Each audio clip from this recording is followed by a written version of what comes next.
On the news tonight, Governor Soludo approves 60% cut-off mark for teachers' recruitment. Anambra State revised budget scales second reading in State Assembly. President Buhari urges UK, EU countries to invest in Nigeria-Morocco gas pipeline project. Powerful earthquake hits Afghanistan, leaving 280 dead.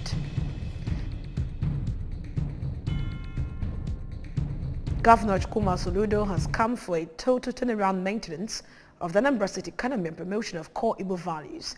Let's give him maximum support for the task ahead. Good evening, my name is Uche Chukwu Ebunam. You're welcome to the news. Following the conclusion of the second phase of the last Saturday's computer-based test for the recruitment of teachers, the Anambra State Executive Council, ANSEC, has approved 60% as the cut-off mark. The Commissioner for Information, Sir Paul Nwosu, stated this in a post-ANSEC release made available to the media. Government House correspondent Ejike Abana filed the report, taken from here. That the names of successful candidates cannot be released immediately because the results will be segmented into secondary school on one hand and primary school on the other hand. Sir Paul revealed that afterwards the candidates will be segmented into sciences and arts for secondary schools and into subjects for primary schools, stressing that government is determined to provide qualified teachers for Anambra public schools. He commended Anambra for volunteering timely information to security agencies in the efforts of the Governor Chukuma Soludo-led administration to tackle insecurity. Part of the release reads, "The success of our security agencies is attributable to the greater inflow of intelligence from Anambra, who have taken advantage of the confidential security numbers provided by governments." Commissioner Nwosu said, convinced that these bandits are out to destroy their livelihood and take away their happiness, Anambra had come out of their cocoon to call the dedicated numbers to give precise information that have guided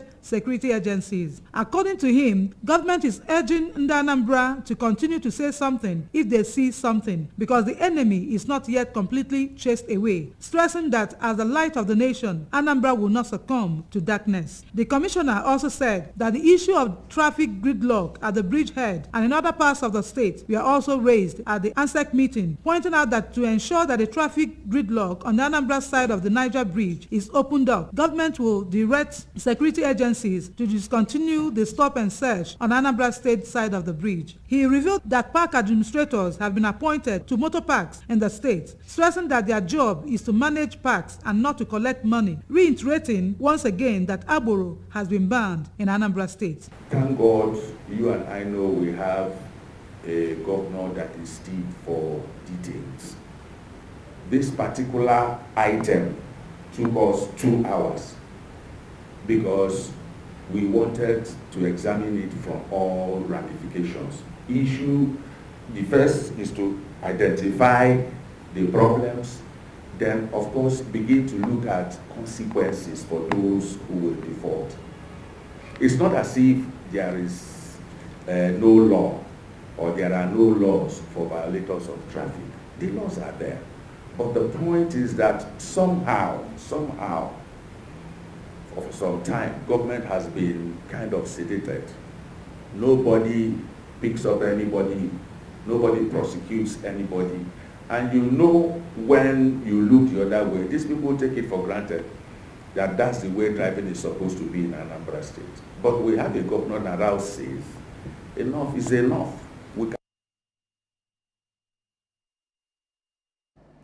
Anambra State's 2022 revised budget of about 170 billion naira has scaled second reading in the Anambra State House of Assembly during plenary yesterday after heated debate. Over now to House of Assembly correspondent Chukwuemeka Modelim for details. According to the majority leader, Dr. Nnamdi Okafor, who has read the revised budget, it will see to the construction of about 200 kilometers of roads across the state and massive development of other sectors when passed into law. Urgent national importance that was just moved today. Some of the roads have been cut off, and a lot of roads need to be constructed in this idea state, in addition to the ones that will need to be repaired. Mr. Speaker, that is why this new administration, headed by Professor Charles Chukwuma has budgeted heavily for road construction. In their separate remarks, the Deputy Speaker, Dr. Pascal Abodike, and the member representing Orumba South constituency, Honorable Emanwafo, expressed optimism that the revised budget will meet the major needs of ANAMBRA and guarantee the realization of Governor Chukwuma Soludo's vision for the state. Speaker, I have the mandate of my people to support the second reading of this bill, and also to applaud Mr. Governor for voting a very huge sum, unlike what we have seen before on road construction in Anambra State. I give him kudos to that. The Speaker of the House, Right Honorable Uche Okafor, who assured that the revised budget will be thoroughly scrutinized by the House to ensure a realistic budget, read out the budget for the second time, while the legislators supported it through a voice vote. Anambra State Revised Appropriation Bill 2022, a bill for a law to provide for the sum of 169,621,744,131 naira for services of the government of Anambra State of Nigeria for the year ending 31st December 2022 and for related purposes. Those who support that this bill passes the second reading say aye. Aye. Those against say nay. The ayes have it. Also at the plenary, the House invited the Commissioner for Education, Professor Ngozi Chumude, on Thursday this week to clarify the issues pertaining to disengagement of PTA teachers recruited by the previous administration and also the entire process of teachers' recruitment exercise. The House also invited heads of all local government administration together with their accountants on Thursday this week and asked them to come with revenue documents accrued to their local government from FAC, internally generated revenue documents, all bank statements, and all expenditures from March 2022 till date. From the State House of Assembly, it's been Chukwuemeka Modelim, ABS News. The Archbishop of Ecclesiastical Province of the Niger, Most Reverend Alexander Ibezim, has challenged fathers to live up to the responsibility of fatherhood and contribute to the development of the families and society at large. Most Reverend Ibezim, who is also the Bishop Diocese of Awka, stated this in his sermon at the Cathedral Church of St. Faith, Awka, while celebrating Father's Sunday service, which has its theme as Christian men as prayer warriors. And Maka Chibuzokoye has the details. Archbishop Ibezim maintained that a man should stand firm, be spiritually alert, and take charge of affairs to be able to tackle life challenges. Most Reverend Ibezim lamented that the society has been held hostage by insecurity and uncertainties, urging fathers to nurture and raise up families that are rooted in God so as to have a better society. The prelate urged them to love their wives and exhibit good character and attitude in order to be model to younger people, as well as pray without ceasing, as in the life of biblical Daniel, and most importantly, be united with their families. God created you in order to be a success, to succeed as a father, to succeed as the head of your family, to succeed as the spiritual head of your family. You should pray always, lifting up holy hands. On his part, the state chairman, Nigerian Union of Journalists, Dr. Odogu Emeka Odogu, described fathers as disciplinarians and pillars on which a family stands, and advised fathers to champion the cause of children to grow into useful citizens. Dr. Odogu called for concerted efforts to end youth restiveness and social vices among youths.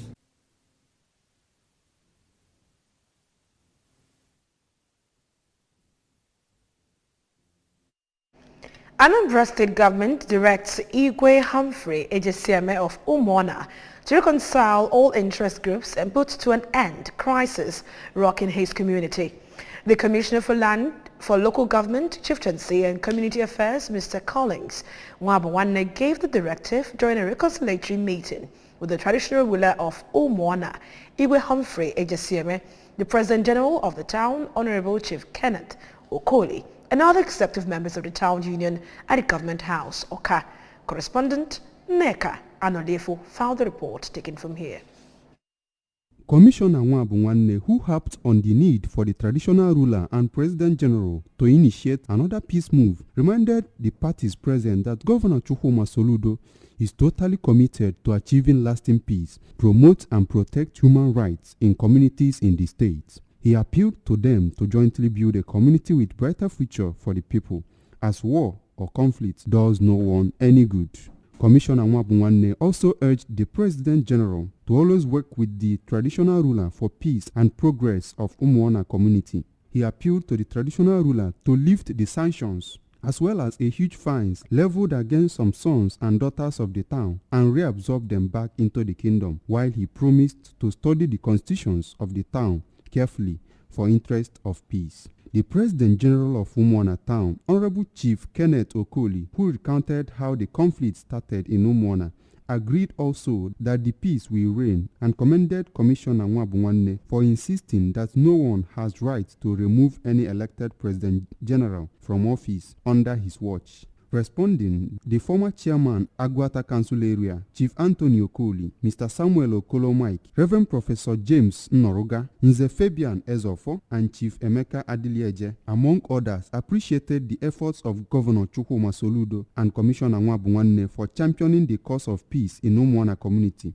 while praying God to bless and reward them abundantly. The Permanent Secretary of the Ministry, Barrister Pauline Nwandu, and the ASATU President, Barrister Titus Abudo, were among dignitaries that attended the meeting. Anambra State Government has revealed its plan of engaging contractors in waste management in the state as a way of actualizing its vision of house-to-house collection and evacuation of waste in order to enthrone a clean, livable and healthy environment for the Anambra. The Managing Director and Chief Executive Officer of the Anambra State Waste Management Agency, ASWAMA, Mr. Mike Ozemena, revealed this while speaking to the ABS in his office in Oka. Correspondent Emmanuel Okonkwo reports.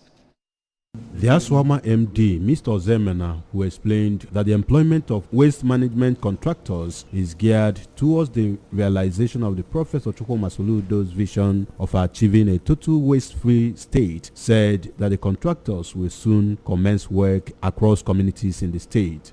He called on the state residents to quit indiscriminate dumping of refuse and assist the state government in the fight against unhealthy environment by heeding to instructions and laws on proper waste disposal. We must synergize with the whole populace. Because if there's an epidemic, it's not about the government, it's about everybody. And so for us, we are saying to people, learn how to dispose. It's going to be public enlightenment, but the next phase, which people will help us.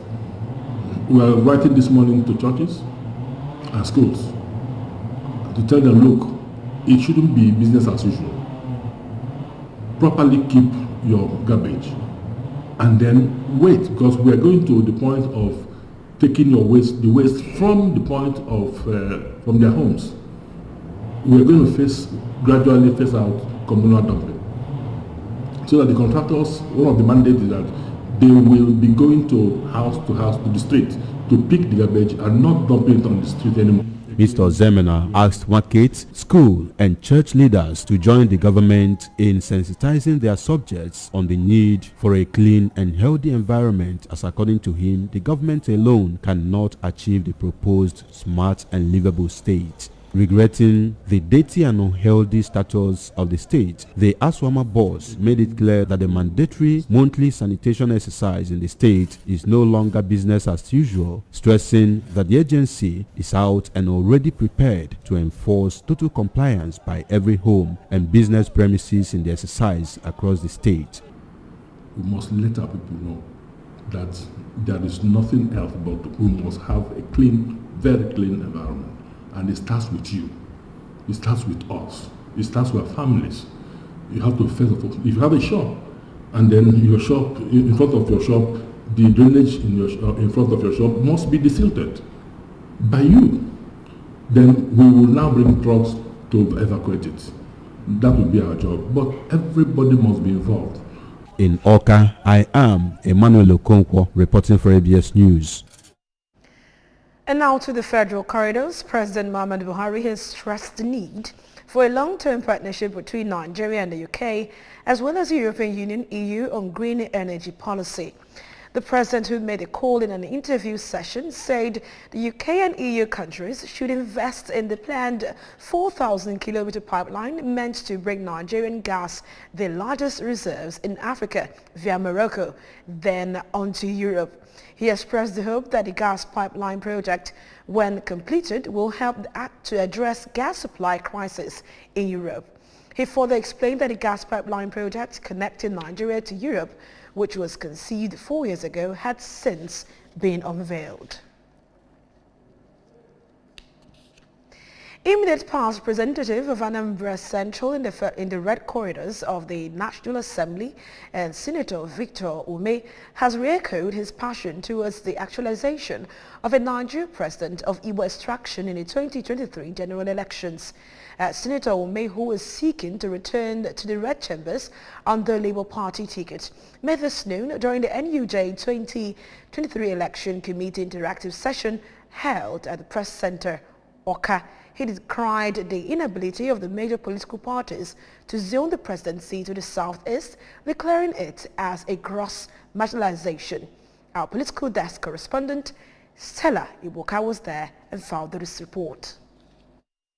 The NUJ interactive section, which is aimed at giving political office seekers a platform to air their views and candidacy, afforded the aspiring senator the opportunity to publicize his manifesto. Senator Ume explained that his change of political platform was a demonstration of his commitment towards the realization of the agenda of an Igbo president for equity, fairness and justice, and vowed to use his vast political network and followership to ensure its actualization. He presented his scorecard during his last representation at the 8th Senate, where, according to him, he was an outstanding voice for the Southeast, pledging to do more if elected. He said that coupled with the already garnered spread of the Labour Party, the emergence of Mr. Peter Obi and his acceptability as its presidential flag bearer has skyrocketed the popularity of the party, and assured that with heavyweights like him, the Labour Party will be the party to beat. He pleaded with journalists to be objective and truthful in their reportage. Arguing against a lot of things being done in Nigeria, they say it because when you tell someone the truth, you may not like it, but you know that you told them the truth. So we need people who can go there, whether it's referendum or restructuring, anything that will make Nigeria function better and work should be pursued in the parliament. It's not about patching roads, grading of roads. No. The structural arrangement of Nigeria is key to the problems we have. They are foundational. The state chairman of Labour Party, Comrade Luke Eze-Anakwasa, in a brief remark, said that the party encompasses all the workforce, including journalists, and urged them to join hands in ensuring that Nigerians are saved from the current hardship by contributing their quota through mass mobilization. And we say that Labour Party has no structure. You are part of the Labour Party. All of you are part of the Labour Party. All we are saying is, let us come together and make to be president of this country. We will all benefit. P2P for what he stands for. It's not his own personal gain he is standing for. He is for Nigeria. His slogan is, let us take back Nigeria.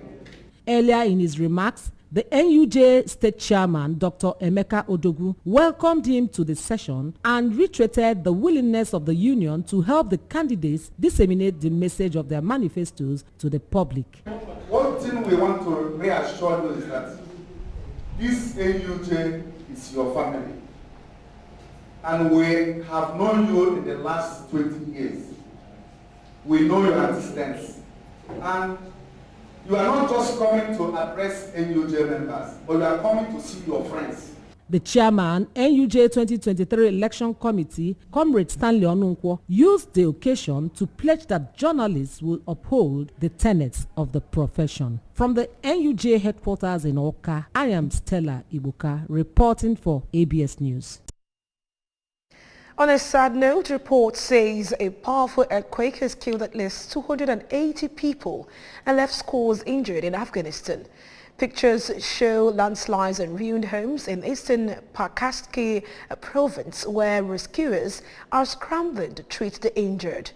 In remote areas, helicopters have been ferrying victims to hospitals. The local news agency said that death toll was likely to rise, adding that more than 600 people were injured.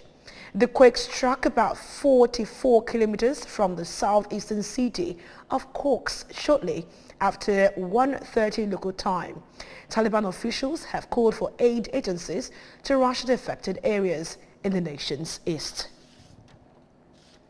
Remember that you can follow news and program on ABS TV from any part of the world by liking our Facebook page at ABS Radio Television. Subscribe to our YouTube channel at ABS Television, Oka. You can go ahead to follow us on Instagram at ABS Radio TV. And then log on to our website at www.absradiotv.com. Before we go tonight, a quick look at the main points. Governor Soludo has approved the 60% cut-off mark for teachers' recruitment. Anambra State revised budget has scaled second reading in State Assembly. President Buhari has urged UK, EU countries to invest in Nigeria-Morocco gas pipeline project. And finally, we told you that powerful earthquake has hit Afghanistan, leaving 280 people dead. Governor Chukwuma Soludo has come for a total turnaround maintenance of the Anambra State economy and promotion of core Igbo values. Let's give him maximum support for the task ahead. That's all on the news tonight. My name is Uche Chukwu Ebunam. Good night.